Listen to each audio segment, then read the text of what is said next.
Classic polo menswear brand இப்போ சென்னை வரப்போறாங்க.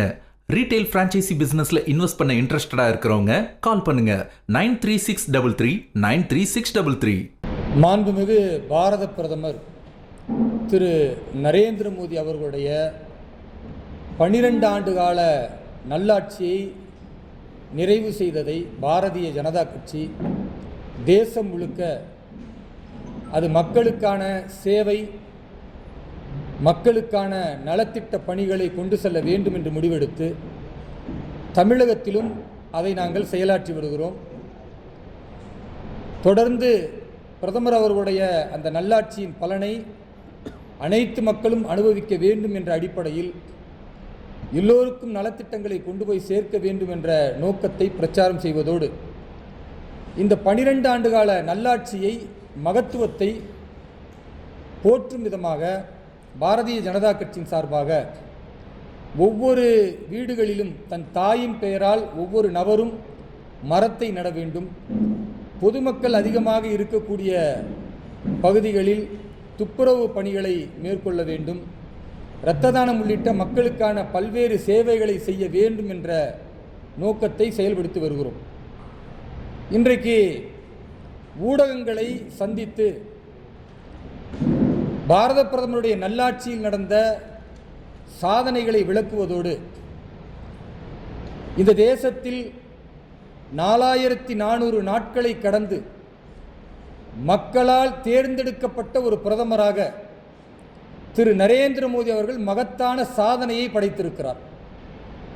இந்த சாதனை என்பது கடந்த காலத்தில் மக்களால் தேர்ந்தெடுக்கப்பட்டு பிரதமராக இருந்த திரு ஜவஹர்லால் நேரு அவர்களுடைய சாதனையை முறியடித்திருக்கிறார். நரேந்திர மோடி அவர்களுடைய 12 ஆண்டு கால இந்த ஆட்சியை பார்த்தால் பல சாதனைகளை முறியடித்திருப்பார். கடந்த கால காங்கிரஸ் ஆட்சி பொருளாதார முன்னேற்றத்தில் 11வது இடத்தில் பின்தங்கி இருந்தது. இன்றைக்கு நம்முடைய பாரதம் 4வது இடத்தில் பொருளாதார முன்னேற்றத்தை அடைந்திருக்கிறது.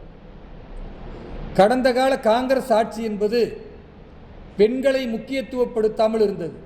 ஆனால் பாரத பிரதமர் திரு நரேந்திர மோடி அவர்களுடைய நல்லாட்சியில் ஜல்ஜீவன் மிஷன் என்று ஒவ்வொரு வீடுகளுக்கும் பெண்கள், தாய்மார்கள் குடிநீருக்கு சிரமப்படக்கூடாது என்பதற்காக குழாய்கள் மூலம் குடிநீரை கொடுத்து 15 கோடி மக்கள் இன்றைக்கு பயனடைந்திருக்கிறார்கள். அதேபோன்று உஜ்வாலா திட்டத்தின் கீழே ஏழை மக்களுக்கு இலவசமாக கேஸ் வழங்கப்பட்டு 5 கோடி பெண்கள் அதில் பயனடைந்திருக்கிறார்கள்.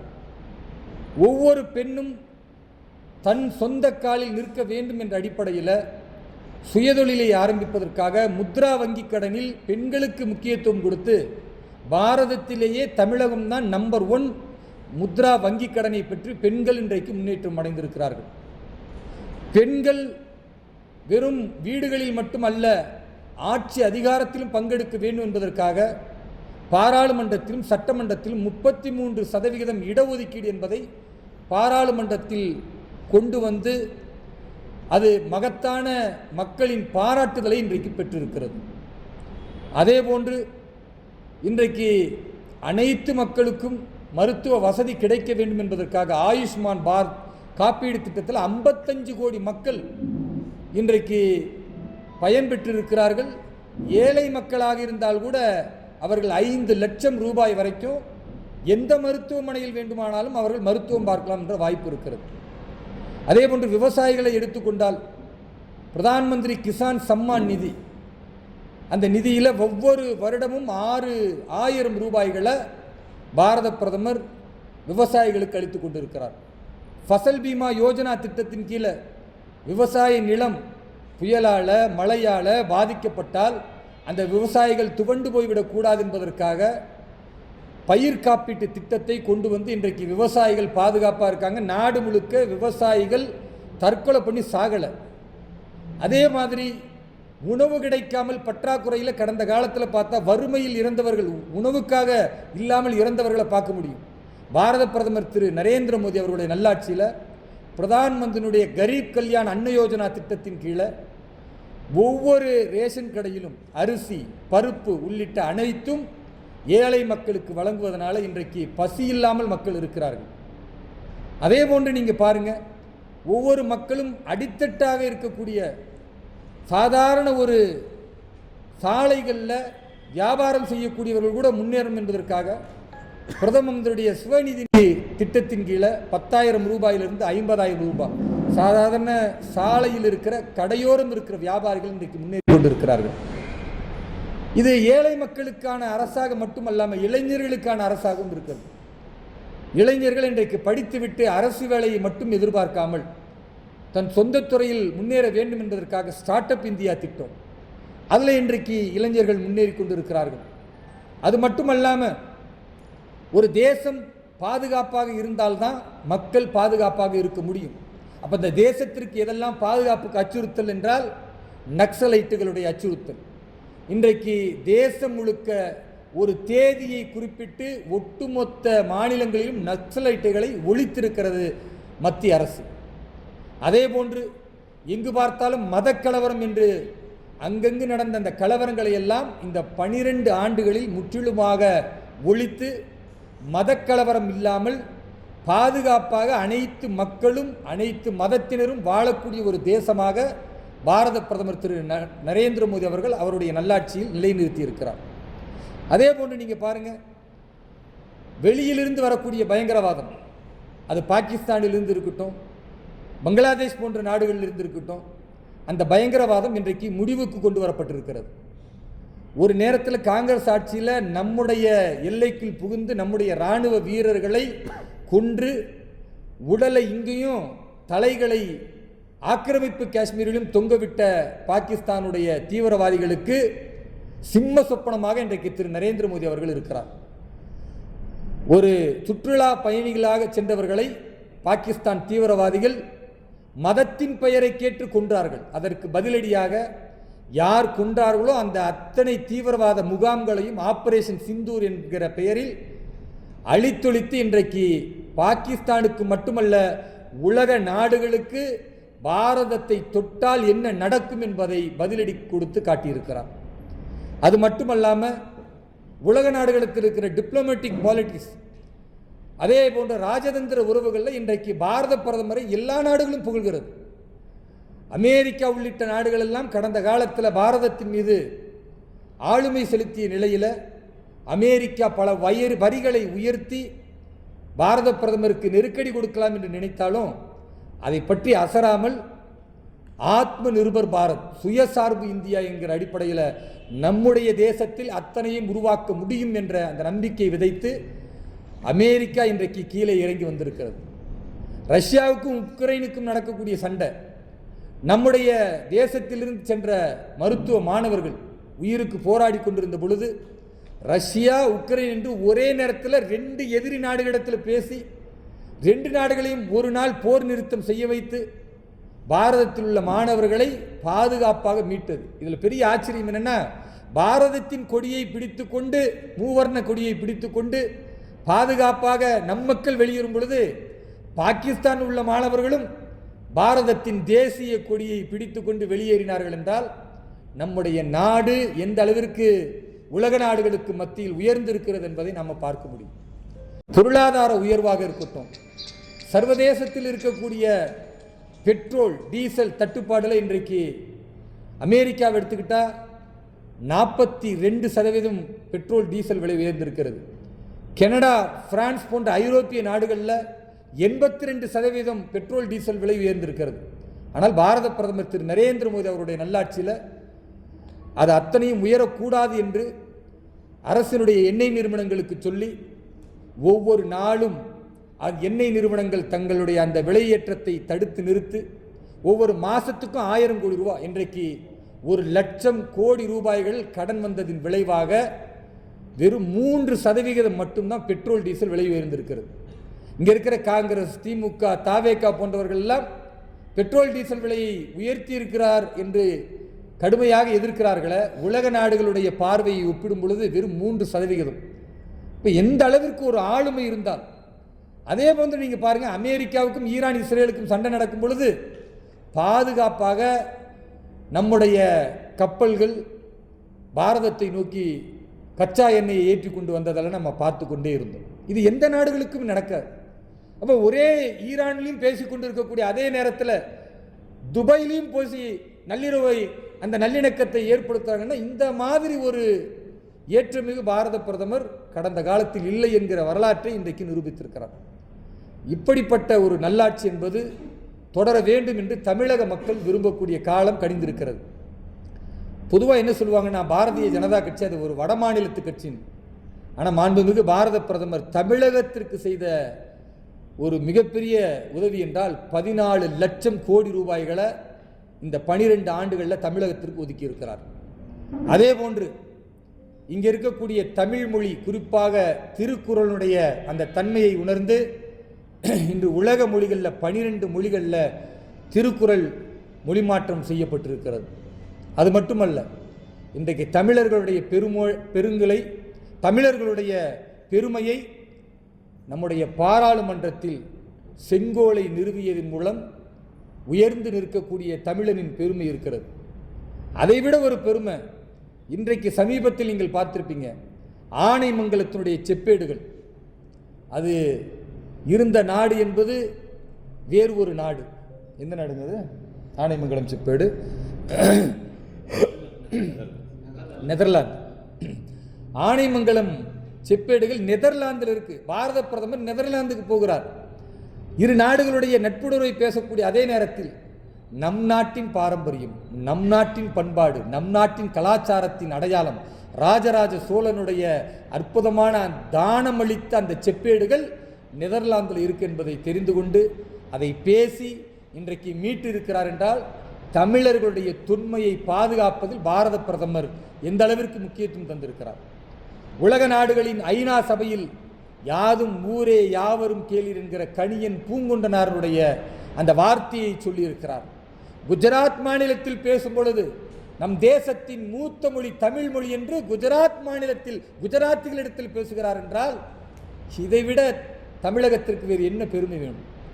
தமிழகத்தில் 4000 கிலோமீட்டர்களுக்கு இந்த 12 ஆண்டுகளில் நெடுஞ்சாலை திட்டங்களை கொண்டு வந்திருக்கிறார். தமிழகத்தினுடைய ரயில் நிலையங்கள் புனரமைக்கப்பட்டிருக்கிறது. தமிழகத்தினுடைய முன்னேற்றத்தில் இன்றைக்கு பல முன்னேற்றங்கள், மெட்ரோ ரயில் திட்டம், அதே போன்று அரசு மருத்துவ கல்லூரிகளை அதிகப்படுத்தி தருவது எந்த மாநிலத்திலும் இல்லை. உத்தரப்பிரதேசத்திற்கு அதிகமாக நிதி கொடுக்கிறார் என்று இங்கு பேசுகிறார்கள்.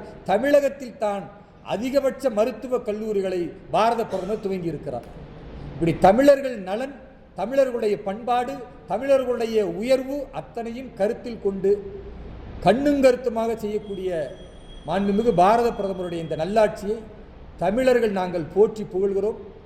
இது தமிழர்களுக்கான அரசு. தமிழர்கள் அத்தனை பேரும் பாரத பிரதமருக்கு நன்றி கடன் பட்டிருக்கிறார்கள். இனி வரக்கூடிய காலம் என்பது பாரத பிரதமருடைய அந்த நல்லாட்சியின் தொடர்ச்சியின் நீட்சி தமிழகத்திலும் தொடரும். அதற்காக நாங்கள் கடுமையாக உழைப்போம். பாரத பிரதமர் எங்களுக்கு சொன்னது சப்கா சாத் சப்கா விகாஸ், எல்லோரையும் அரவணைத்து எல்லோருக்குமான வளர்ச்சியை தர வேண்டும். அதனால் பாரதிய ஜனதா கட்சி அந்த ஒற்றை இலக்கோடு, மக்களுக்கு சேவை என்கிற இலக்கோடு, தேசம் முதன்மையானது என்ற இலக்கோடு நாங்கள் தொடர்ந்து பயணிப்போம். நிச்சயமாக அரசியல் என்பதை தாண்டி ஆன்மீக அறவழி ஆட்சியை தமிழகத்தில் கொண்டு வர பாரதிய ஜனதா கட்சி பாடுபடும்.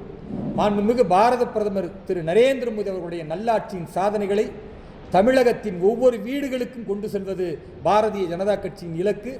வரக்கூடிய காலத்தில் அந்த இலக்கை நோக்கி நாங்கள் பயணிப்போம்.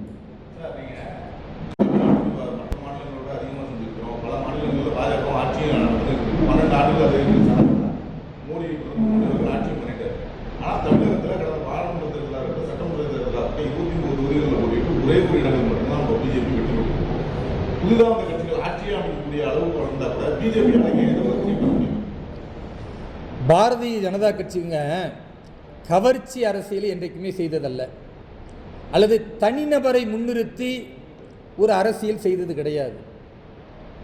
கொள்கை சார்ந்த ஒரு விஷயத்தை சொல்லுவோம், அந்த சொன்ன விஷயத்தை செஞ்சு காட்டியிருக்கோன்றதை மக்களுக்கு நாங்கள் நிரூபித்து காட்டியிருக்கோம்.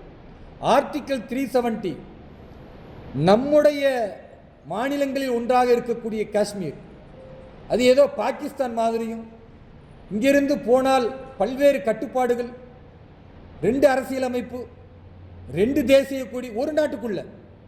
எவ்வளவு பெரிய கொடுமை! பாரதிய ஜனதா கட்சி ஆர்டிகல் 370 நீக்குவோம் நாங்கள் தேர்தல் அறிக்கையில் சொன்னோம், நீக்கி இருக்கிறோம். அயோத்தியில் ராமஜென்ம பூமியில் ராமர் கோவில் கட்டுவோம் என்று சொன்னோம். சட்டத்தின் அடிப்படையில், நீதிமன்றத்தின் தீர்ப்பின் அடிப்படையில் இன்றைக்கு எங்களுடைய வாக்குறுதியை நிரூபித்திருக்கிறோம், நிறைவேற்றி இருக்கிறோம். அதே போன்று ஏழை மக்களுக்கான அரசையே கரீபோங்கா சர்க்கார்னு பாரத பிரதமர் சொன்னார். 25 கோடி ஏழை மக்களை வறுமை கோட்டின் கீழிருந்து மீட்டிருக்கிறோம். அதே போன்று நாங்கள் ஆட்சிக்கு வந்தால் ஊழலை ஒழிப்போம்னு பாரத பிரதமர் சொன்னார். ஒரு பிரதமர் மட்டும் ஊழல் இல்லாமல் இருந்தால் அதுவே பெரிய ஆச்சரியம் இந்த தேசத்திற்கு. ஆனால் தனக்கு கீழே இருக்கிற அமைச்சரவையில் ஒரு நபர் கூட 12 ஆண்டுகளில் ஊழல் செய்யாமல் இருக்கிறார்கள் என்றால் இது எப்படிப்பட்ட ஆட்சி? சொன்னதை செய்திருக்கிறோம். மாநிலங்களுக்கான உரிமையை தருவோம் என்று சொன்ன ஜனநாயகத்தை இன்றைக்கு காப்பாற்றியிருக்கிறோம். 12 ஆண்டுகளில் ஒரே ஒரு மாநிலத்தில் கூட ஆட்சி கலைப்பில் பாரதிய ஜனதா கட்சி தலைமையிலான மத்திய அரசு ஈடுபடலை. இப்படி சொல்லிக்கொண்டே போகலாம். அப்போ நாங்கள் சொன்னதை செய்யக்கூடியவர்களாக, தேசத்தின் வளர்ச்சிக்கு முக்கியத்துவம் கொடுக்கும் கவர்ச்சி அரசியலோ, தனிநபரை காட்டி தலைவான் புகழக்கூடிய அரசியலோ, அல்லது பொய்யை சொல்லி மக்களை ஏமாற்றுவதோ இதை நாங்கள் செய்யவே இல்லையே. நீங்கள் சொன்ன இந்த தனிநபர் அரசியல், தாவேகா திரு விஜய் அவர்களுக்கு மக்கள் வாக்களித்தாங்க. அவர் என்ன வாக்குறுதியை நிறைவேற்றினார்? தேர்தல் வாக்குறுதியை சொன்னார், நாங்கள் ஆட்சிக்கு வந்தால் அடுத்த நிமிஷம் தமிழகம் முழுக்க பெண்கள் எல்லா பேருந்துகளிலும் இலவசமாக பயணிப்பாங்க நடைமுறைப்படுத்தினாரா? அடுத்த நிமிஷம் இல்லை, அடுத்த நாள் செஞ்சாரா? அடுத்த வாரம் செஞ்சாரா? அடுத்த மாதம் செஞ்சாரா? இல்லை. ஆனால் இங்கே தேர்தல் ரிசல்ட் வரும்போது மேற்கு வங்கத்தில் பாரதிய ஜனதா கட்சி ஆட்சியை பிடித்தது. அங்கு மாநிலத்தின் முதல்வராக மாண்புமிகு திரு சுகந்த அதிகாரி பொறுப்பேற்கிறார். 3வது நாள், தேர்தல் பொறுப்பேற்ற 3வது நாள் இதே வாக்குறுதியை அங்கு கொடுத்தோம். பாஜக மாநிலம் முழுக்க இலவச பேருந்து பெண்களுக்கு, அதை நிறைவேற்றி காட்டியிருக்கிறோம் 3வது நாளில். ஏன் உங்களால் செய்ய முடியல? என்னங்க கவர்ச்சி அரசியல். ஒரு நடிகரை பார்த்து ஓட்டு போடுவீங்க, அங்கே அப்படி கிடையாது. சித்தாந்த அரசியல். இந்த மண்ணுக்கான வளத்தை நலத்தை யார் காப்பார்களோ அவர்களுக்கு வாக்களிப்போம். பாஜகவுக்கு வாக்களித்தாங்க, அங்கே நாங்கள் நிறைவேற்றி இருக்கோம். ஆட்சிக்கு வந்தால் 2500 ரூபா தருவோம்னு சொன்னார் விஜய் அவர்கள். இன்னைக்கு என்ன சொல்றாரு? வெள்ளை அறிக்கை வெளியிட போகிறோம், கஜானால ஒன்றும் இல்லைன்னு. ஏன் அது அவருக்கு தெரியாதா? நாங்கள் சொன்னோம், மகாராஷ்டிரா மாநிலத்தில் நாங்கள் ஆட்சிக்கு வந்தால் 1000 சொன்னோம், நிறைவேற்றி இருக்கிறோம். மறுதேர்தல் வந்தது, ஆட்சிக்கு வந்தால் 1500 சொன்னோம். மகாராஷ்டிராவுடைய மாநிலத்தின் முதல்வர் மாண்புமிகு தேவேந்திர ஃபட்னாவிஸ் அவர்கள் இன்றைக்கு 1,30,00,000 ஏழை பெண்களுக்கு 1500 ரூபா கொடுத்துட்டு இருக்கோம். சொன்ன செய்வோம். அது பாரதிய ஜனதா கட்சி. பொய்யை சொல்லிட்டு ஆட்சிக்கு வரக்கூடியவர்களாக இங்கே தமிழகத்தில் இருக்கிறாங்க. இங்கே கடவுள் மறுப்பு காட்டுமிராண்டி கும்பல் ஆட்சிக்கு வருகிறார்கள். நடிகர்கள் கவர்ச்சியை சொல்லி ஆட்சிக்கு வருகிறார்கள். இளைஞர்களை மூளைச்சலவையை சொல்லி ஆட்சிக்கு வருகிறார்கள். நாங்கள் சொல்லுகிறோம், பாரதிய ஜனதா கட்சி தமிழகத்தில் ஆட்சிக்கு வந்தால் மது விலக்கு இருக்காது. பாரதிய ஜனதா கட்சி ஆட்சிக்கு வந்தால் மது விலக்கை கொண்டு வருவோம். உடனே கேட்டாங்க, பாரதிய ஜனதா கட்சி கொண்டு வந்திருக்கிறதா? ஏன் கொண்டு வரல? குஜராத் மாநிலத்தில் பாரதிய ஜனதா கட்சி மதுவிலக்கை அமல்படுத்தி இருக்கிறது. பீகார் மாநிலத்தில் பாரதிய ஜனதா கட்சி மதுவிலக்கை அமல்படுத்தி இருக்கிறது. நாகாலாந்து மாநிலத்தில் பாரதிய ஜனதா கட்சி மதுவிலக்கை அமல்படுத்தி இருக்கிறது. திரிபுரா மாநிலத்தில் மதுவிலக்கு இல்லை. இப்போ பல இடங்களில் நாங்கள் ஏன் மதுவிலக்கை கொண்டுட்டு வரோம்? சாராயத்தின் மூலம், போதையின் மூலம் பாரதத்தின் இளைஞர்கள் வீணாக போயிடக்கூடாது. ஆனால் இன்னைக்கு என்ன நடக்குது? பாட்டிலுக்கு 10 ரூபான்னு பாடினார் மாண்புமிகு தமிழக முதல்வர் விஜய். இன்னைக்கு எல்லா சாராய கடையிலும் பாட்டிலுக்கு 20 ரூபா. இந்த அயோக்கியத்தனத்தை யார் நிப்பாட்டணும்? கடந்த காலத்தில் இருக்கக்கூடிய திமுக அமைச்சரவையில் மதுவிலக்கு ஆயத்தீர்வு அமைச்சர் செந்தில் பாலாஜி, அவரை பார்த்து இவர் கரூரில் போய் கிண்டல் பண்ணார். ஆனால் இன்னைக்கு மதுவிலக்கு ஆயத்தீர்வுத்துறை அமைச்சராக இருக்கிற விக்னேஷ் கிணத்துக்கடவு தொகுதிக்கு நான் போயிருந்தேன். பேருந்து நிலையம் பக்கத்தில், பள்ளிக்கூடம் பக்கத்திலேயே சாராய கடை நடக்குது. பாட்டிலுக்கு 20 ரூபா ஆதாரத்தோட வெளியிட்டேன். பாட்டிலுக்கு 10 ரூபான்னு சொன்னீங்களே, எப்படி 20 ரூபா வசூல் பண்ணுறீங்கன்னு. இல்லை, திமுக ஆட்சியிலேருந்து அப்படித்தான் நடக்குதுன்னு சொல்கிறாங்க கடையில் இருக்கிறவங்க. அப்போ என்ன யோகியதை இருக்குது?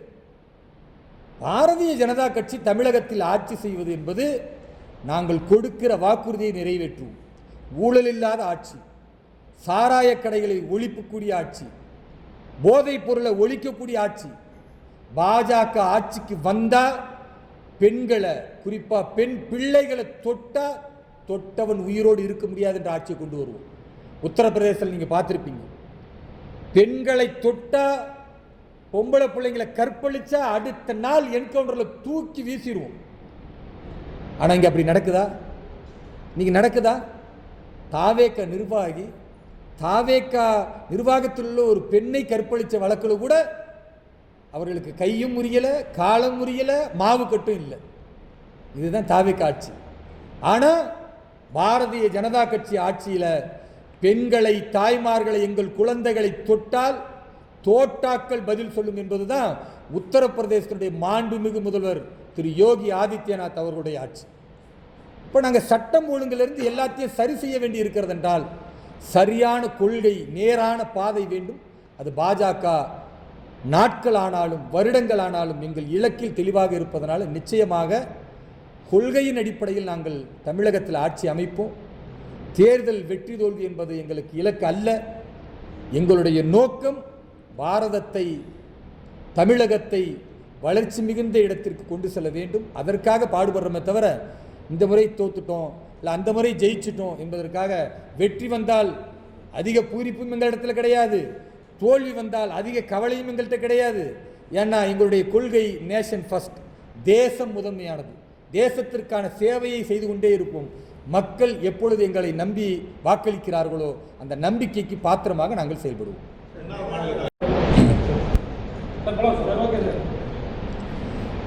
மாண்புமிகு பாரத பிரதமர் திரு நரேந்திர மோடி அவர்களுடைய 12 ஆண்டு கால நல்லாட்சியை நிறைவு செய்ததை பாரதிய ஜனதா கட்சி தேசம் முழுக்க அது மக்களுக்கான சேவை, மக்களுக்கான நலத்திட்ட பணிகளை கொண்டு செல்ல வேண்டும் என்று முடிவெடுத்து தமிழகத்திலும் அதை நாங்கள் செயலாற்றி வருகிறோம்.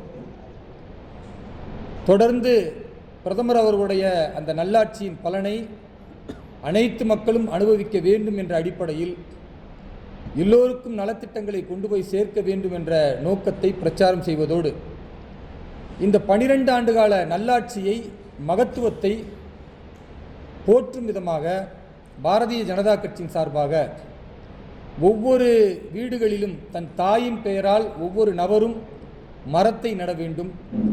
பொதுமக்கள் அதிகமாக இருக்கக்கூடிய பகுதிகளில் துப்புரவு பணிகளை மேற்கொள்ள வேண்டும்.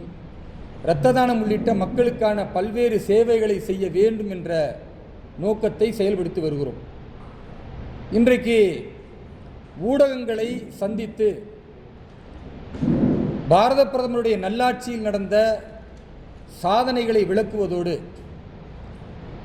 இந்த தேசத்தில் 4400 நாட்களை கடந்து மக்களால் தேர்ந்தெடுக்கப்பட்ட ஒரு பிரதமராக திரு நரேந்திர மோடி அவர்கள் மகத்தான சாதனையை படைத்திருக்கிறார். இந்த சாதனை என்பது கடந்த காலத்தில் மக்களால் தேர்ந்தெடுக்கப்பட்டு பிரதமராக இருந்த திரு ஜவஹர்லால் நேரு அவர்களுடைய சாதனையை முறியடித்திருக்கிறார்.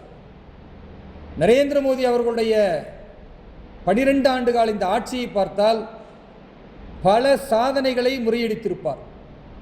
கடந்த கால காங்கிரஸ் ஆட்சி பொருளாதார முன்னேற்றத்தில் 11வது இடத்தில் பின்தங்கி இருந்தது. இன்றைக்கு நம்முடைய பாரதம் 4வது இடத்தில் பொருளாதார முன்னேற்றத்தை அடைந்திருக்கிறது. கடந்த கால காங்கிரஸ் ஆட்சி என்பது பெண்களை முக்கியத்துவப்படுத்தாமல் இருந்தது.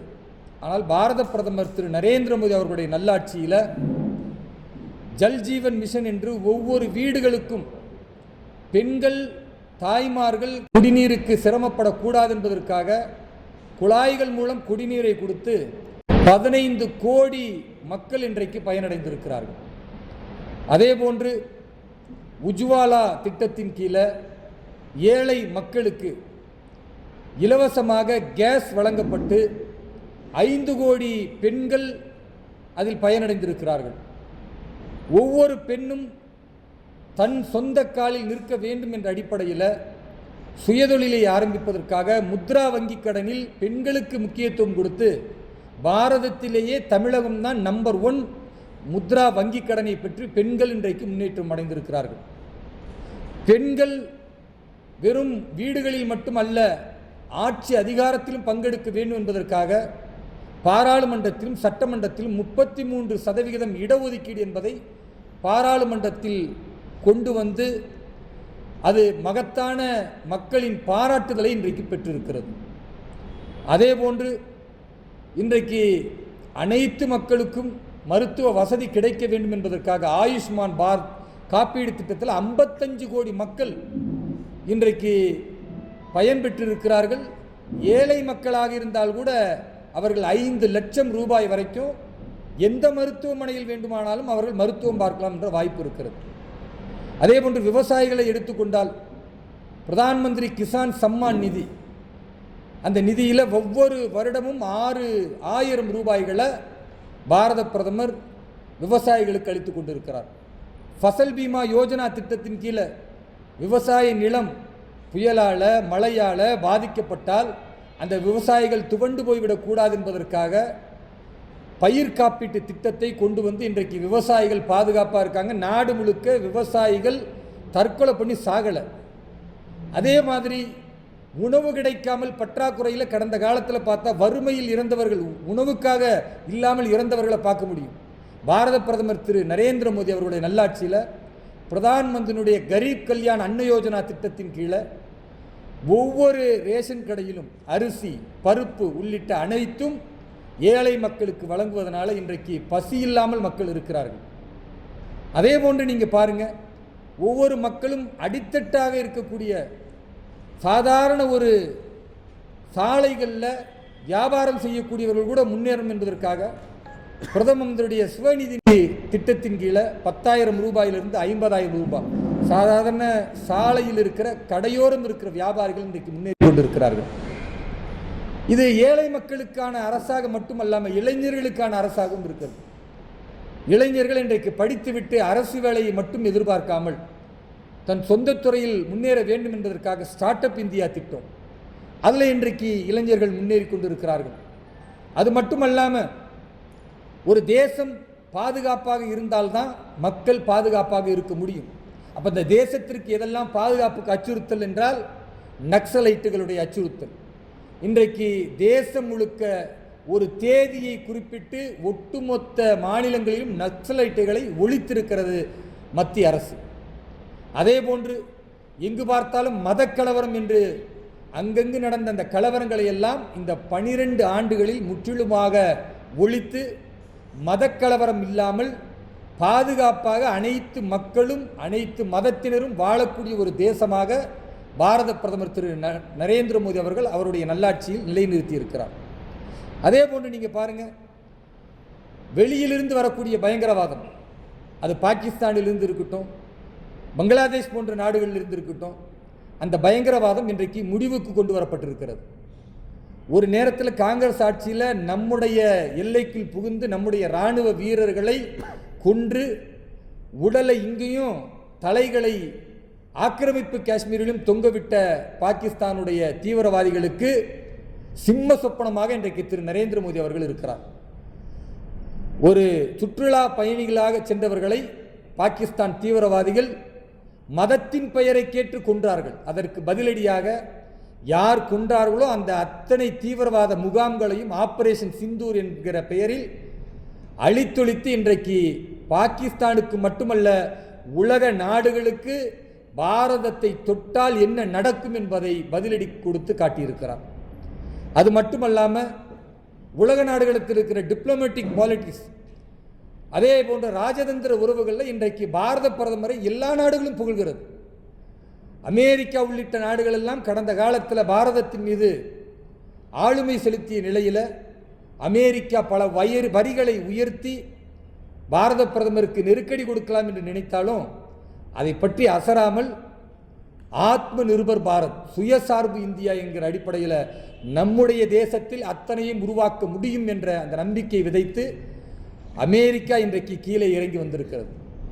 ரஷ்யாவுக்கும் உக்ரைனுக்கும் நடக்கக்கூடிய சண்டை, நம்முடைய தேசத்திலிருந்து சென்ற மருத்துவ மாணவர்கள் உயிருக்கு போராடி கொண்டிருந்த பொழுது ரஷ்யா உக்ரைன் என்று ஒரே நேரத்தில் 2 எதிரி நாடுகளிடத்தில் பேசி 2 நாடுகளையும் ஒரு நாள் போர் நிறுத்தம் செய்ய வைத்து பாரதத்தில் உள்ள மாணவர்களை பாதுகாப்பாக மீட்டது. இதில் பெரிய ஆச்சரியம் என்னென்னா, பாரதத்தின் கொடியை பிடித்து கொண்டு, மூவர்ண கொடியை பிடித்து கொண்டு பாதுகாப்பாக நம் மக்கள் வெளியேறும் பொழுது பாகிஸ்தான் உள்ள மாணவர்களும் பாரதத்தின் தேசிய கொடியை பிடித்து கொண்டு வெளியேறினார்கள் என்றால் நம்முடைய நாடு எந்த அளவிற்கு உலக நாடுகளுக்கு மத்தியில் உயர்ந்திருக்கிறது என்பதை நாம் பார்க்க முடியும்.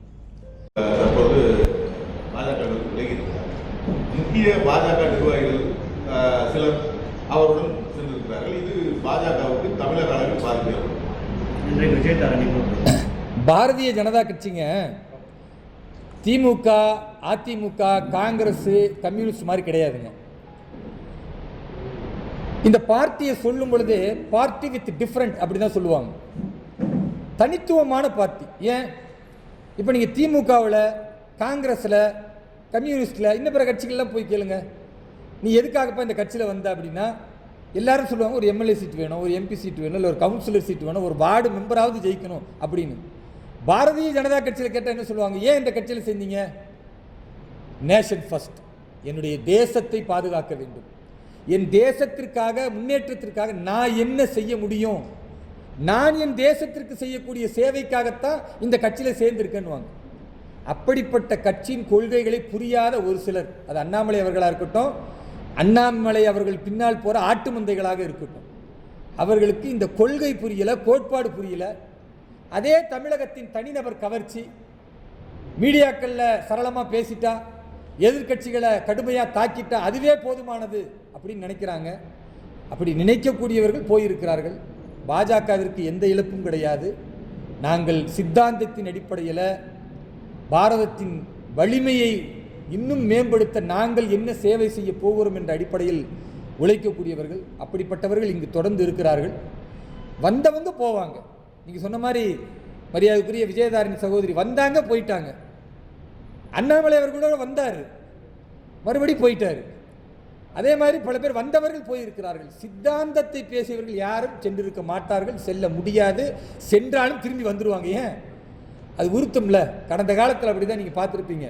கல்யாண் சிங் அவர்கள், உமாபாரதி அவர்கள், எடியூரப்பா அவர்கள், இவங்கெல்லாம் மாபெரும் தலைவர்கள், ஒரு மாநிலத்தின் சக்தி வாய்ந்த தலைவர்கள். பாரதிய ஜனதா கட்சி விட்டு போனாங்க. ஆனால் அவர்களெல்லாம் சித்தாந்த ரீதியாக பண்பட்டதுனால மீண்டும் பாரதிய ஜனதா கட்சியில் வந்தாங்க. அண்ணாமலை அவர்கள் சித்தாந்தத்தின் அடிப்படையில் இங்கு பேசியிருந்தது உண்மையாக இருந்தால் நிச்சயமாக அவர் புரிந்து தெளிந்து மீண்டும் பாரதிய ஜனதா கட்சிக்கு வருவார். சில்லறைகளுக்காகத்தான் இங்கு வந்திருக்கிறார் என்றால் நிச்சயமாக பாஜகவிற்கு வரமாட்டார். அப்படிப்பட்டவர்களுக்கு தேவையில்லை. அவர் பின்னால் யார் சென்றாலும் அது எங்களுக்கு இழப்பில்லை. பாரதிய ஜனதா கட்சி முன்பை விட வரக்கூடிய காலத்தில் இன்னும் தீவிரமாக, இன்னும் சிறப்பாக, இன்னும் மக்களுக்கு சேவையாற்றுவதில், கட்சியினுடைய ஆட்சியை கொண்டு வருவதில் கடுமையாக உழைப்போம். அதனால் யார் வரா யார் போறா என்பதை பற்றி நாங்கள் யோசிப்பதில்லை. தனிநபர்களை பூஜிப்பதோ ஆராதிப்பதோ பாஜகவுடைய கொள்கையும் கிடையாது. அதனால் எங்கள் இலக்கில் நாங்கள் தெளிவாக இருக்கோம். ஆமாங்க, வைகோ அவர்கள் பார்க்கும் பொழுது கர்நாடகத்தின் மாநிலத்தினுடைய முதலமைச்சர் டி சிவகுமார் அவர்களும் மாண்புமிகு பாரத பிரதமர் திரு நரேந்திர மோடி அவர்களும் ஒரு திரை நடுவில் போட்டுக்கிட்டு இப்படி ஒளிஞ்சு பேசினாங்க. திரை மறைவில் நடந்துச்சு அப்படின்னு வைகோ அவர்கள் பார்வையில் தெரிஞ்சிருக்கும். இங்கே ஒரு இரு மாநிலத்தின் பிரச்சனையின் பொழுது கடந்த காலத்தில் என்ன முறையை மேற்கொண்டதோ மத்திய அரசு அதைத்தான் தற்போது மேற்கொண்டிருக்கிறது. ஒரு மாநில அரசில் வாக்கு வங்கிக்காக இப்போ கர்நாடகத்தில் எலெக்ஷன் நடக்க போகுது. அந்த மக்களை ஏமாற்றுவதற்காக மேகதாது அணையை கையில் எடுத்து கன்னட மக்களை பாதுகாப்பதற்கு தமிழர் விரோத கொள்கையை இன்றைக்கு காங்கிரஸ் கையெடுத்திருக்கிறது. இதில் பிரதமர் உதவி செய்கிறாருன்னா இது அயோக்கியத்தனமாக இல்லையா? உங்களுக்கு நல்லா தெரியும், கடந்த காலத்தில் பாரதிய ஜனதா கட்சி ஆட்சியில் கர்நாடக மாநிலத்தில் இருக்கும் பொழுது கூட பாரத பிரதமர் திரு நரேந்திர மோடி அவர்கள் மிக தெளிவாக சொன்னார், தமிழகத்திற்கு வரக்கூடிய தண்ணீரில் ஒரு சொட்டு நீரை கூட குறைக்க கூடாதுன்னு. எப்போ பிஜேபி ஆட்சியில் இருந்துச்சு கர்நாடகத்தில். இப்போ கர்நாடகத்தில் காங்கிரஸ் இருக்கும்போது அது எப்படி தமிழர்களுக்கு விரோதமாக பாரத பிரதமர் பேசிடுவார்? இதெல்லாம் திட்டமிட்டு தாவேகா, திமுக, காங்கிரஸ் போன்ற அயோக்கியர்களுடைய பேச்சு. அதை வைக்கவும் பேசுகிறார். இதை நாங்கள் பொருட்படுத்தலை. தமிழர்களுக்கு உண்டான நீதியை நிச்சயமாக பாரத பிரதமர் என்றும் வழங்குவார்.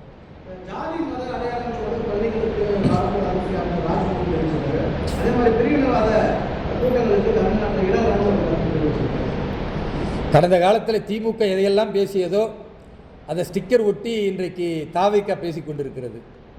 இல்லை என்ன கொடுமைன்னா, கையில் ஒரு கயிறு கட்டுறது ஜாதி கயிறு, அல்லது கழுத்தில் ஒரு ருத்ராட்ச கொட்டை போட்டுக்கிட்டு வந்தால் அது ஒரு மதத்தின் அடையாளம், நெற்றியில் திருநீரோ குங்குமமோ அணிந்து வந்தால் அது மதத்தின் அடையாளம், அப்படிலாம் பள்ளிக்கு வரக்கூடாது அப்படின்னு சொல்கிறாங்க. ஒரு இஸ்லாமியராக இருக்கிறதுனால இது நான் பேசலாம், மற்றவர்கள் பேசினா அது சர்ச்சையாயிரும்.